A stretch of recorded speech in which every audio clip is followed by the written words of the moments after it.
Politics and Politicians, 1820 to 1859, as well as Economic Development.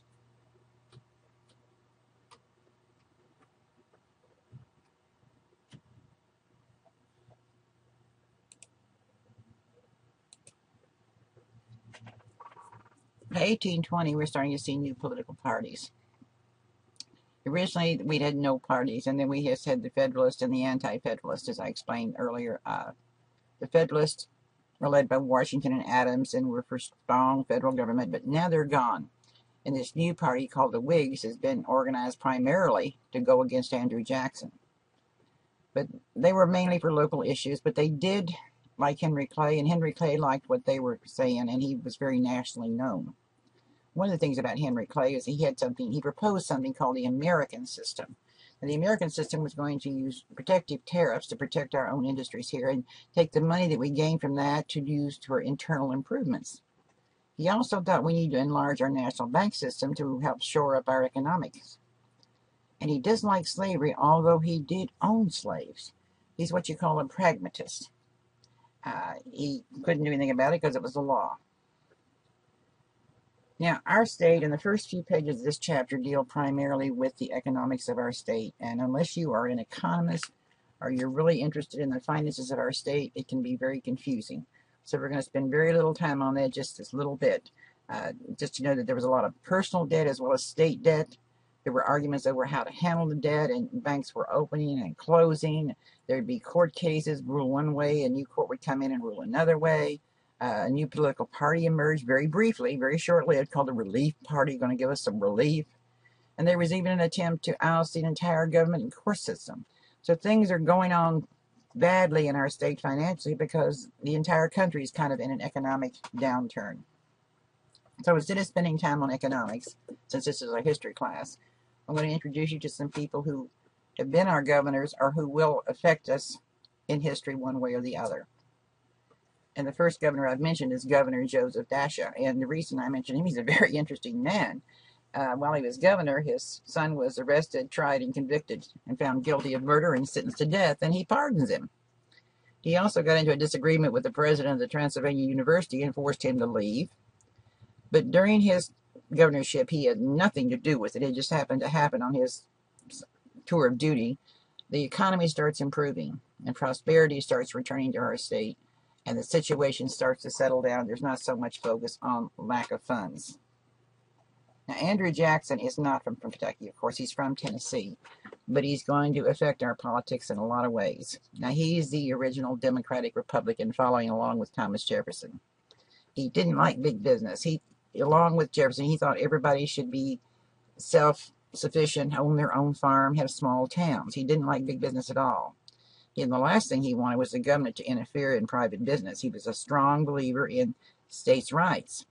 And he believed in national white male suffrage or universal white male suffrage. But he also believed, as strange as it may seem, in the national government being supreme, but he felt that they ought to be the big brother kind of in the background and not interfere in the state's business, unless it contradicted the federal government. John Burris. Now, he was one of the first Whigs. He became a national Republican, but he was elected in 1832. And didn't you find it amusing when you read about Oldham County at 162.9% voter turnout? So we had a lot of people either change shirts and vote twice, or else we had people in the graveyard voting. Now, James Morehead was his lieutenant governor, and when Burris died 2 years into his term, he did become the governor. And James Morehead holds the distinction of being the first governor of Kentucky. He was actually born in Kentucky. William Moseley. He's not that well known. He didn't really do all that much for the state, but he was a Whig governor. He helped continue on Kentucky's solvency. But the thing I want you to remember about him is that Robert J. Breckinridge was appointed by him as a superintendent of public instruction. And when we get into the educational system in Kentucky, you'll find out just how important Robert J. Breckinridge was. But the governor, Moseley, he didn't like the war with Mexico, and he had a very bad habit of putting his family members into office, whether they were qualified or not. He also got into a fight with a very popular Ben Hardin. John Crittenden was elected in 1848. His job before being governor was as a defense attorney. He was a good attorney. He'd also served in the General Assembly in Kentucky. He had been Kentucky's Secretary of State. He'd been elected as a United States Senator. He also served as a United States Attorney General. He was a strong supporter of Henry Clay. He thought Clay was a good politician. And Crittenden had good credentials. While he was governor, he pushed for education reform. He called for another constitutional convention so we could revise some of the strange things going on in our Constitution. He had a state penitentiary rebuilt, and he also had the state resurveyed because we're still having land problems. But he resigned his governorship in 1850 to become President Fillmore's Attorney General. And during this time, there was what we call the war with Mexico. Texas had declared her independence, and there was a fight, revolution, if you want to call it. And whereas after the revolution and Texas considered herself independent, she requested permission to come into the United States as a state, but she wanted to come in as a slave state. Well, we didn't want another slave state in the Union. And there was a little bit of problem about, was she really independent? And a lot of Kentuckians not only had helped fight to gain the independence in there, but they'd also gone out there to settle. It was a lot of land, and the people of the South wanted to move west and take their slaves. And the problem was that they had put a fence around the South, so there was only certain areas you could actually move slaves into. And cotton and tobacco will deplete the ground of minerals so quickly. Even though the United States recognized Texas as being independent, and that's why she's called the Lone Star State, we refused to let her be admitted as a state. Mexico did not recognize it, and there was going to be some more problems. But those statistics down there, 5,000 plus Kentuckians fought in the war for independence with Mexico, and 77 were actually killed in battle. But 509 died of disease like, heat prostration, malaria, and 792 were discharged for health reasons. And a figure I'm not proud of, 171 deserted. Not good. But while all this is going on and we're still not settling things down, gold is discovered in California, and this kind of draws all the attention away from Mexico. Meanwhile, there's still been many calls for change, a convention to change our Constitution. There finally is one called in 1849. Now, I got some men mentioned there who did not attend. Henry Clay was not there. John J. Crittenden was not there. Robert J. Breckinridge was not there. Charles Morehead was not there. It may have been a more diverse change had it been there. There was a record kept of the meeting, and it was quite extensive. But this particular change required public approval. And after we got public approval, there was some minor changes made which they did not submit for vote to the public. Some of the changes that were made, and I mentioned just a few important ones, that the free blacks or mulattoes were forced to leave the state. In other words, we didn't want any free blacks running around giving our slaves any ideas. And finally, after 70 years, we have a provision in our Constitution for public funding of schools. Hooray. Elections are limited to 1 day, whereas in the past they would be open 2, 3, 4 days, and my goodness, we'd have people come in, vote today in this county, and go vote in another county somewhere else tomorrow. Judges were elected for a fixed term, and granting of divorces were turned over to the local courts. And financial matters were tended to, and dueling was forbidden. It's the first time we hear that the oath of office the governor has to take. He has to swear he's never been in a duel, even today. It was really a conservative document, and there really weren't any radical changes. But let's talk about Henry Clay a little bit more. He was very loved and respected by most Kentuckians, as we discussed earlier. And President Lincoln called him, as the text says, my beau idea of a statesman. But some of the Americans didn't like his idea of the protective tariffs or the American system. And he and Andrew Jackson hated each other like pea-purple passion. They could not get along. But Clay ran for president in 1824, along with 3 other people, Jackson being one of them, and John Adams, the son of a former president, was another one. He was not one of the top 3, and since it was a 4-way split, the rules are that you take the top 3 contenders. Well, even though he was not one of the top 3, he did have some electoral votes pledged to him, which he in turn told his pledgees, if you would, to vote for Adams. So John Adams became the president. And, the Jackson people screamed foul. They said it was a stinking deal, and it would haunt Adams throughout his entire presidency, as well as Henry Clay. Because as soon as the John Adams was sworn in as president, he appointed Clay as a Secretary of State. And it was going to cause them political problems both the rest of their lives. Clay was elected U.S. Senator in 1831. He ran for president again in 1832, but this time Jackson did win. And as I said, he did own slaves, but he was one of the founders of the American Colonization Society, which was a society to take free blacks and settle them outside of the United States. They were buying land in Africa called Libya. So he was a paradox as well as Boone being a paradox. He was against slavery, but he did own slaves. He was also against the annexation of Texas because he knew it would be the spread of slavery. But he's old and he's tired. At the age of 68, he actually retires and comes back to Kentucky. But Kentucky won't let him stay around very long. They re-elect him to the Senate again in 1849. Meanwhile, they've got this huge debate over California, because once California discovered gold, the little sleepy towns just grew by leaps and bounds, and before you know it, what had been a little town of, maybe a dozen or 100 people, all of a sudden you've got tens of thousands of people living in tents. She couldn't handle it, so she immediately requested admission to be a state and was wanting federal aid. But she wanted to come in as a free state. Well, this would really upset the balance even more, coming in as a free state. The South, led by South Carolina, is threatening to secede from the Union if we let California come in as a free state. Because not only would we lose control of the legislature, we'd lose control of the Senate, and on and on and on. So Clay enters with yet another compromise. The bill he proposed is huge, and there's no way the South is ever going to agree to it. So Senator Douglas, at the behest of the president and Clay, gets involved, and he reworks the bill, and instead of one humongous mammoth bill, it's broken down into 5 smaller bills. And Clay agrees on the changes, and he works to get it passed. But the most controversial part of this bill, other than California coming in as a free state and a few other things that affected us, was something called the Fugitive Slave Act.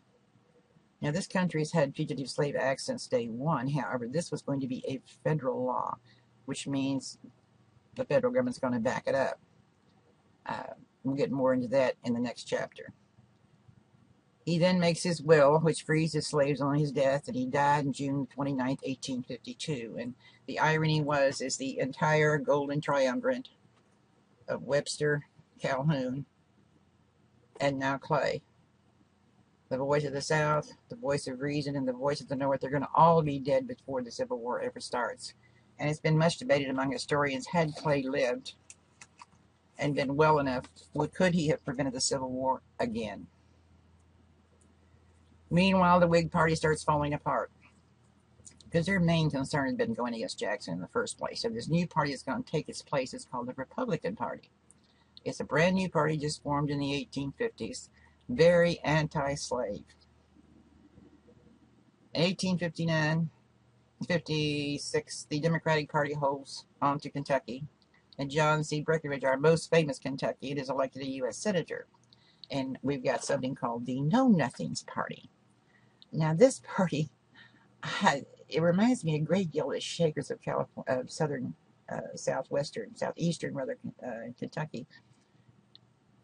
You couldn't have relations, so the only way you built your colony up was through recruitment. Well, the Know-Nothings, when you'd ask them what's their platform, they just kind of look at you and smile and say, I know nothing.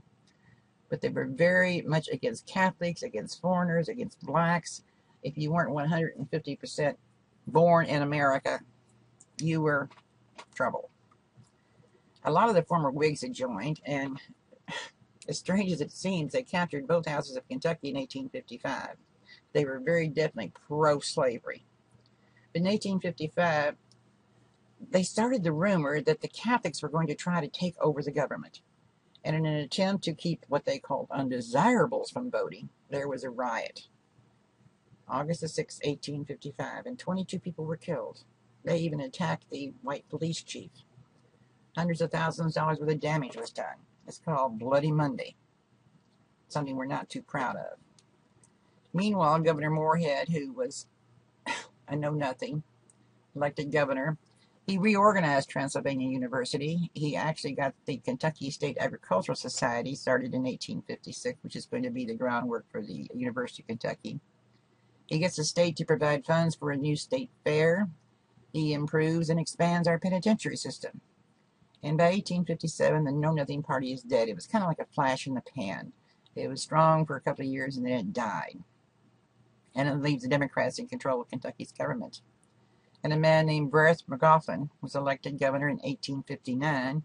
And John C. Breckinridge, who had been a United States Senator, now goes on to become the Vice President of the United States. And if I fully claim that had we not had a civil war, John C. Breckinridge would have been the next president instead of Lincoln. But he is the Vice President of the United States now, a Kentuckian. That closes our little bit on politics and politicians for now, and let's get into the economic development, which is much more interesting. People got here by keelboat or flatboat, and later by steamboat, because we didn't have roads. You had to either come to the Cumberland Gap or come down the Ohio River. Roads in our state, didn't you find that interesting that they were maintained by the Kentucky citizens over the age of 16, unpaid? And then we started putting toll booths on these roads in 1797 to help pay for them. And in 1810, believe it or not, folks, a lottery was instituted for road monies to help maintain the roads. But it'd still be another 14 years before we even had first hard surface road. And these weren't necessarily cement. These were, like bricks and rocks. But as the road safety and conditions improved, so did our stagecoach travel. And on these toll roads, I thought it was kind of interesting. They were only open. They were not open between 10:30 at night and 5:30 in the morning. They were open from 5:30 in the morning until 10:30 at night.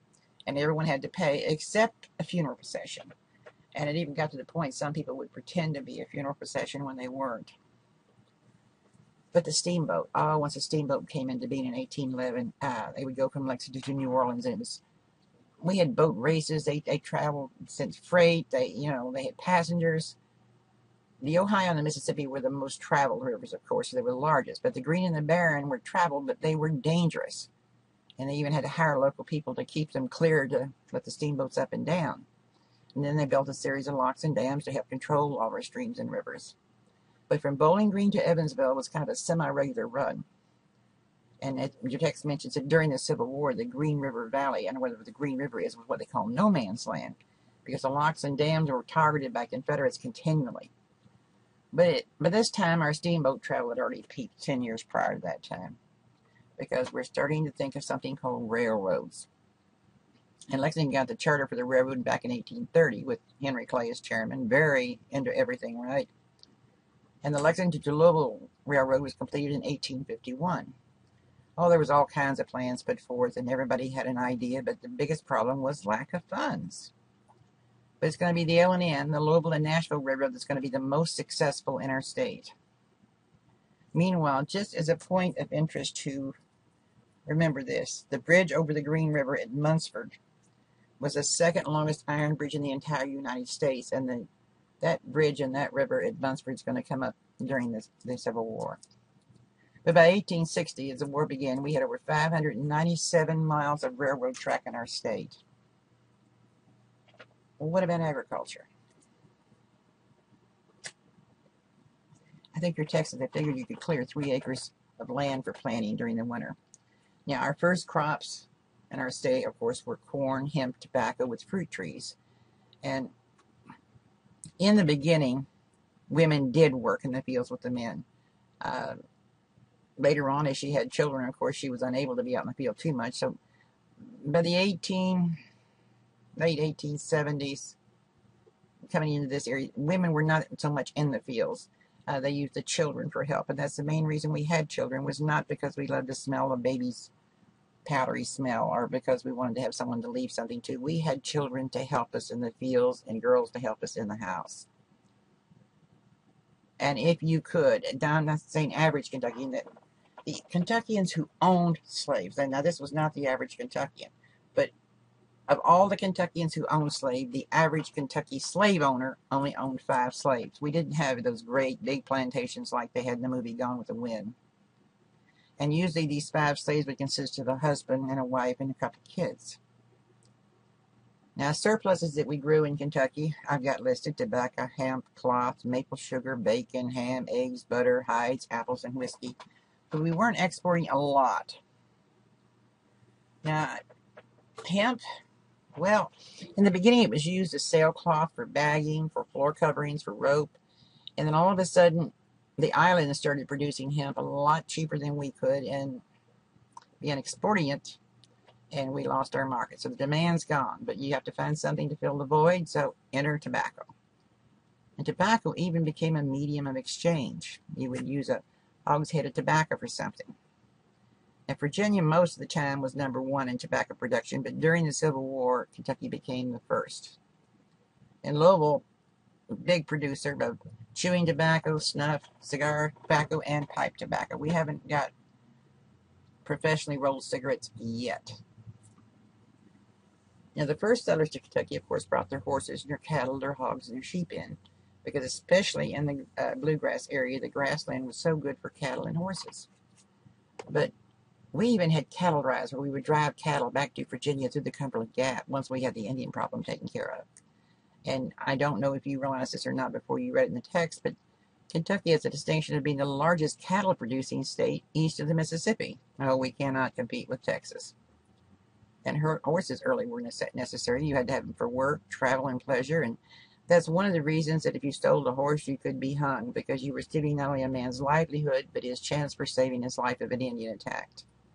And the Indians loved to steal Kentucky horses because we were always known for having good, strong horses. We had a great pasture, and we began to import horses to improve our breeding stock. As a matter of fact, the first Kentucky Jockey Club was started in 1797, just a few years after we became a state. And our beloved John Breckinridge even raised horses, and Henry Clay raised mules that he bred and imported from Spain. As for hogs, well, they were easy to raise. You saw them run wild. Sheep, you had a few of them. You had to have a shepherd. You had to watch them. And they were very easy prey for wolves and wild dogs. But as the Civil War began in 1860, we had over 83,000 plus farms, and I have broken down there. We have, as you can see, only 1,200 had more than 500 acres, which is not a lot of people, a lot of farms. 58,000 had fewer than 100 acres. 34,000 had fewer than 50. So by the time the Civil War started, we were the #1 slave-holding state, both in rye, barley, horses, and mules. We ranked #2 in hemp, tobacco, corn, wheat, and sheep. We were 3rd in hogs and 4th in cattle. So we were a very important state as far as it goes with farm animals. But we weren't a big manufacturing state. We manufactured what we needed. We tanned leather. We made shoes and harnesses and saddles and soaps and candles. Anything that we needed on the farm, we made them for our use, not for sale.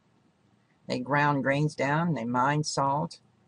In 1810, just 20 years after we became a state, Lexington actually had 6 gunpowder mills, which is something we used in the state. We didn't make it for export, but distilleries. Now, there's our big export. They got the bulk of the grain, and that's where the exportation came in. We mined ore as early as 1879. And for a very brief while, we did have a small textile industry.